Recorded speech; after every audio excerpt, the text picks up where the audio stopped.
The Sun is an ordinary star at the centre of our solar system, formed about 4.5 billion years ago, when a supernova reaction emitted a shock wave that came in contact with a molecular cloud and energized it.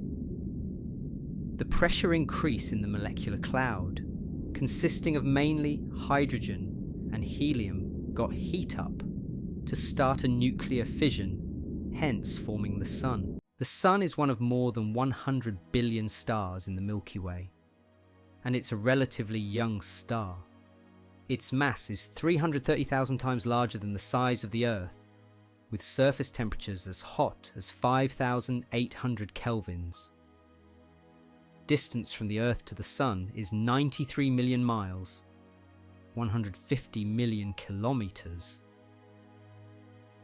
Hey, it would take you approximately 106 years to drive to the Sun at 100 miles per hour, assuming you don't take a nap, bathroom breaks, or stop for gas. In 1610, Galileo observed dark patches on the Sun which are known as sunspots. Sunspots are areas where its magnetic field is 2,500 times stronger than Earth's, much higher than anywhere else in the Sun. Because of the strong magnetic field, the magnetic pressure increases, while surrounding atmospheric pressure decreases, limiting the flow of hot new gases from the Sun's interior. Normally a sunspot consists of a dark region known as umbra, surrounded by a lighter region known as penumbra.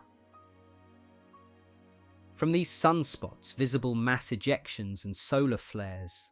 Solar flares are extremely large explosions that heat up to several millions of degrees Fahrenheit and release energy equivalent to 1 billion TNT near these sunspots. Solar flares emit X-rays and magnetic fields which bombards the Earth as geomagnetic storms. The number of solar flares increase and decrease every 11 years, a phenomenon known as a solar cycle, which dates back to as early as 1749. We are in solar cycle 25, where we are expected to see more sunspots that will release more solar flares. NASA has also recorded that the Sun is moving towards another solar maximum from 2013, which will largely increase the numbers of these sunspots.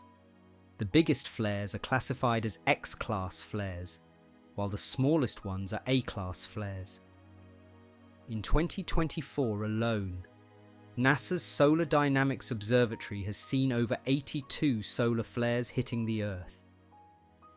In the month of May alone, the Earth has been hit with monstrous solar flares, triggering one of the biggest geomagnetic storms since 2003. This includes the large solar flare X8.7 that is the most powerful seen so far. One noticeable effect of the geostorms has been the aurora northern lights. Beautiful displays of colours fill the sky, lighting it up to create a beautiful scenery. On the other hand, much more serious effects take place. These storms are capable of pushing satellites out of orbit, short out submarine cables that transmit the internet, and cause massive blackout from the collapse of power grids. In New Zealand, flight trackers have rerouted planes to avoid Earth's pole, where passengers and crews would have been exposed to cosmic radiation. Transpower, New Zealand's national power company, on May 11th switched off a few circuits to limit power loss, similar to Minnesota Power Company, that added capacitor banks to deal with the effects of the storm. The storms also affected GPS satellites and distort GPS signals.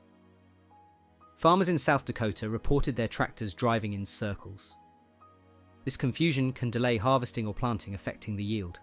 SpaceX mega constellation satellites that beams internet to Earth from the low orbit were affected by prematurely entering Earth's orbit. This was caused by the swollen atmosphere due to the excessive drag from the geomagnetic storms. The galaxy is filled with mysterious events which are not fully understood, but But as the days go by, with the help of technology, better rockets and sheer human persistence, we unravel bits and pieces that add up to paint the grand picture. Goodbye, and see you in the next video.